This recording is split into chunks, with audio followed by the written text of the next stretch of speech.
아이의 미래를 바꾸는 건 여러분께서 투자하시는 이런 사교육비나 정보력이 오래 갈 수 없다는 겁니다. 바로 부모의 불안을 다루는 태도라는 겁니다. 그러니까 아이의 눈에 비치는 인생 첫 번째 모델입니다. 그 모델이 불안한데 아이가 온전하겠습니까, 여러분? 그래서 부모가 그 불안에 무너지는 모습이 아니라 불안을 안고도 길을 걸어가는 모습이라면 그 자체가 아이에게 최고의 교육이 아닐까 생각합니다. 안녕하세요. 하우투 채널 시청자 여러분. 저는 그 차의대 의학전문대학원에서 학생을 가르치고 있는 김성곤 교수입니다. 그러니까 지금부터는요, 이 환경 설계가 습관 루틴으로 굳어지게 하는 반복 설계 그리고 감정 연결 기술을 다뤄보도록 해보겠습니다.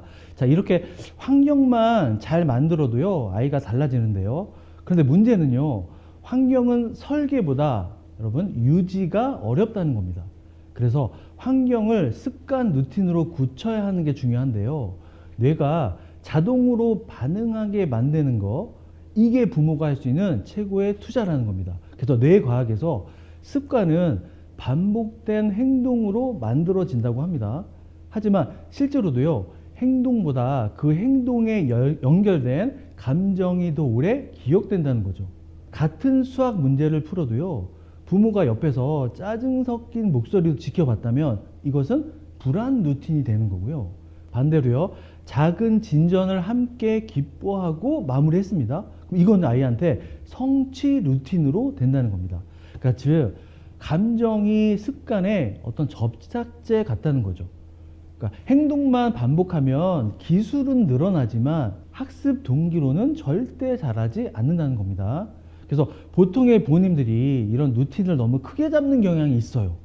예를 들어서 앞으로 매일 2시간씩 이제 우리 영어 공부하는 거야 라고 얘기하시는데, 이건 작심삼일을 이미 예약하는 것이다 라고 말씀 제가 드려요.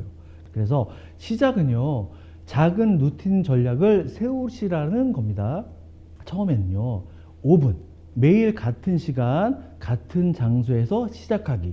그러니까 이게 안정이 되면 시간을요, 이제는 10분으로 늘려보시고, 그리고 15분으로 확장하시고, 이렇게 하시는 거예요. 그럼 우리 뇌가요, 짧게 자주를요, 길게 가끔보다 훨씬 잘 받아들인다는 겁니다. 그리고 말보다 강한 건 이제 시각 신호입니다. 그래서 환경 설계가 습관으로 굳어지려면요, 보는 순간 행동이 떠오르는 그런 신호를 만들어 주셔야 돼요. 그래서 우리가 책상 위에 펜과 문제집을 미리 펼쳐놓기, 그러면 어떻게 됩니까? 그렇죠. 시작 장벽을 제거할 수 있다는 거죠. 이미 책상에 그게 있으니까. 그 다음에 오늘 할 과제의 포스트잇에 할 것을 적어 놓는데 이것을 아이 눈에 띄는 곳에 붙여 놓는 겁니다. 아, 그러면 오늘 내가 이 과제를 해야 되는 거구나 라고 하는 목표를 시각화할 수 있다는 거죠. 그리고 부모의 독서책을요, 거실 테이블 한가운데 좀 주세요. 그러면 아, 우리 엄마 아빠도 오늘 이 책을 읽으시나 보다 라고 하는 부모의 어떤 모델링을 강화할 수 있다는 거죠. 이런 것들이 습관이 되려면요, 뇌가 예측 가능성을 느껴야 한다는 겁니다. 이 시간에 이 행동을 하면 결과가 안정적으로 온다는 경험이 쌓일수록 뇌는 그 행동을요, 안전 패턴으로 등록한다는 거예요. 그래서 매일 같은 시간에 숙제를 합니다. 그러면 뇌의 어떤 리듬 회로가 안정이 되는 거고요. 끝나면 항상 본인께서는 수고했어, 애썼어, 이렇게 칭찬, 그리고 이제 잠깐 쉬어 라고 하는 휴식 시간을 주는, 이렇게 되면 아, 공부를 끝나면 내가 칭찬을 받고 휴식할 수 있는 이런 도파민 보상을 받는구나 라고 하는 고정 시스템이 된다는 겁니다. 자, 그럼에도 많은 우리 아이들이 이런 루틴을 깨는 가장 큰 이유가 있습니다. 한번 놓쳤을 때 이 포기 회로가요, 발동되기 때문이에요. 그러니까 부모의 잘못된 반응 때문인데요, 이건. 또 안 했네? 역시 넌 안 돼. 아우, 내가 뭐라 그랬어. 이렇게 실패를 정체성에 각인시킨다는 겁니다. 그러니까 앞으로 어떻게 하셔야 되겠습니까? 만약에 아이가 하루 학원을 빠졌어도 하루 빠졌네. 그래, 오늘 무슨 일 있었어? 괜찮아. 다음에 다시 우리 열심히 해보자. 뭐 이렇게 얘기를 해주시면 아이는 실패를요, 과정의 일부로 각인하게 된다는 겁니다. 심리학에서 이것을요, 재계 관용이라고도 부르는데요. 이 관용이 높은 아이가 장기적으로 더 성장한다는 겁니다. 자, 끝으로 부모의 표정과 목소리는 아이의 습관 지속률에 직접적인 영향을 줍니다. 그 하버드대 심리학 연구에 따르면요, 아이들은 부모의 감정 톤을요, 언어보다 빠르게 인식해요. 같은 말이라도 왜 이렇게 느려가 아니라 그래도 오늘은 어제보다 한 문제 더 풀었네. 비교 대신 여러분 관찰의 피드백을 주시라는 거예요. 환경 설계가 습관으로 굳어지면요, 그 습관이 아이 성격의 일부가 되는 순간 공부머리는 이제 기질이 아니라 아이의 결과물이 된다는 겁니다. 지금부터는 이 루틴이 아이의 자기 조절력과 집중력으로 어떻게 직결되는지, 그리고 실제 가정 사례로 어떻게 구현되는지를 말씀드려 볼게요. 습관이 잘 자리 잡았다고 해서 모든 게 끝난 건 아니라는 겁니다. 그 습관이 아이의 자기 조절 시스템 안으로 들어가야 한다는 거예요. 그래야 아이가 이것을 평생 쓰는 능력이 될 거니까요. 자기 조절력은요, 단순히 참는 힘이 아니라는 겁니다. 심리학에서는요, 자기 상태를 인식하고 목표에 맞게 행동을 조정하는 능력으로 정의하는데요. 자, 배가 고프거나 졸린 상태를 인지하고 공부 시간과 휴식 시간을 스스로 조절하는 힘. 하기 싫은 순간에도요, 내 목표를 기억해서 행동으로 이어가는 힘. 그러니까 자기 조절력은 그 자기 어떤 내적 신호를 읽는 기술이라는 거예요. 이 루틴은 이 기술을 훈련하는 작은 연습장이 된다는 겁니다. 루틴 속에는요, 시작, 유지, 마무리 이렇게 세 단계가 있어요. 이 세 단계를 매일 반복하면 아이는 자연스럽게 자기 조절력을 익히게 된다는 건데요. 시작은요, 의도적 전환 능력입니다. 그러니까 장난감을 내려놓고 내가 책상에 앉아야지, 이 순간을 말씀드리는 거고요. 유지는요, 집중을 유지하는 능력인데요. 자, 공부를 하다가 중간에 스마트폰 알림이 울려도 내 공부 학습이 끝날 때까지 안 보는, 마무리까지 이어가는 힘을 말하는 거고요. 그 다음에 세 번째 마무리는 성과 검토, 이 능력을 말하는 겁니다.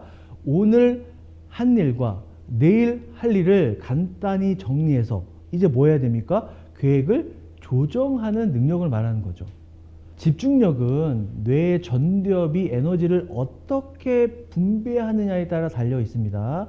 루틴이 있으면 전두엽이 매번 새로 결정하는 에너지를 절약할 수 있다는 거죠.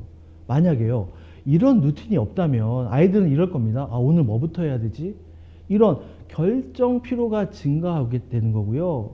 이 피로가 증가되니까 당연히 집중력 소모가 되는 겁니다.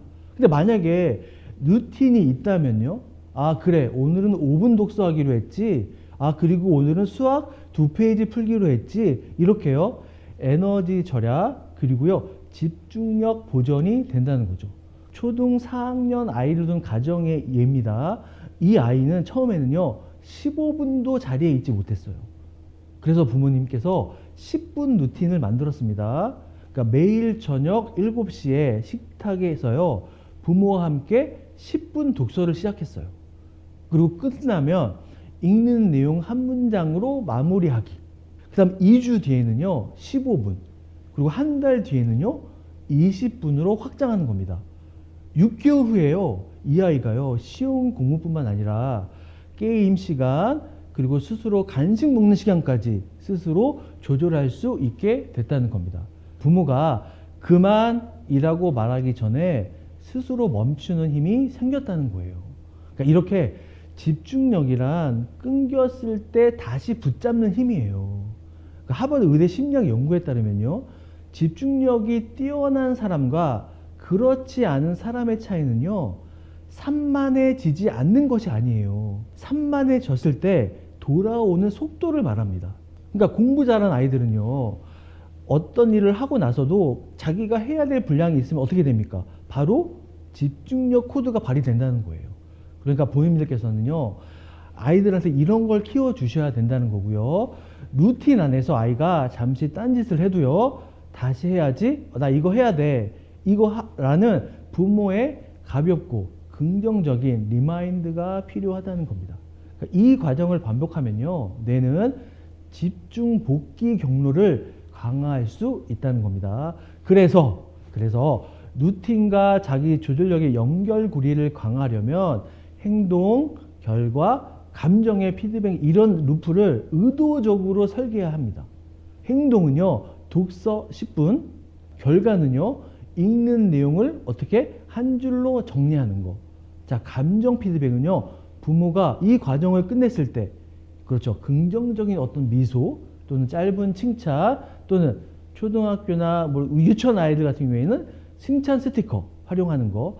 이 피드백 루프가 안정이 되면요, 뇌는요, 아, 내가 이 행동을 하게 되면 나는 기분을 좋게 하네, 이렇게 아이가 각인을 한다는 겁니다.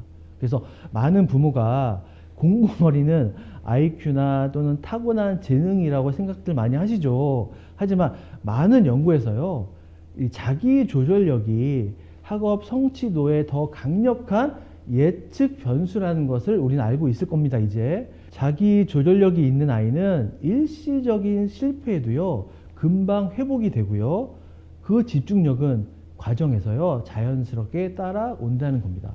그래서 결국 루틴은 단순한 생활 패턴이 아니라 아이 뇌 속에 자기 조절력과 집중력이라는 두 개의 핵심 능력을 키우는 훈련 도구가 될 수 있다는 겁니다. 자, 오늘 우리가 함께한 이야기를 한 문장으로 정리하면 이겁니다. 불안은 사라지지 않지만 다룰 수 있다입니다. 그러니까 많은 부모님들께서 내 이 불안을 없애야 하는데 라고 전제를 깔고 접근을 하시는데요. 하지만 불안은요, 원래 인간의 생존 경보 시스템이라는 겁니다. 그러니까 없애려고 하면 이 불안은 더 크게 다가오고, 다루려고 하면요, 성장을 위한 에너지가 된다는 거죠. 불안을 없애는 대상이 아니라 활동할 자원으로 보는 순간 부모의 시선과 말투, 그리고 행동이 달라질 수 있다는 거죠. 그러니까 이 변화가 바로 아이의 정서 안전망이 된다는 겁니다.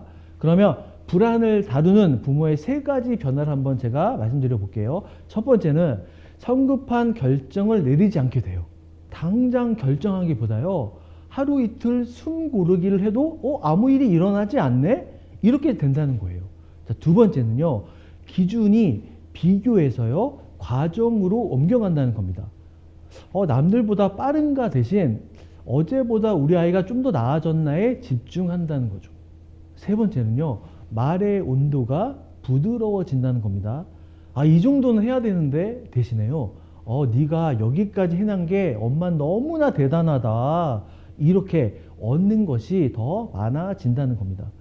그리고 더 중요한 건요, 장기적 영향으로 봤을 때도요, 아이의 어떤 인생 궤적이 달라진다는 거예요.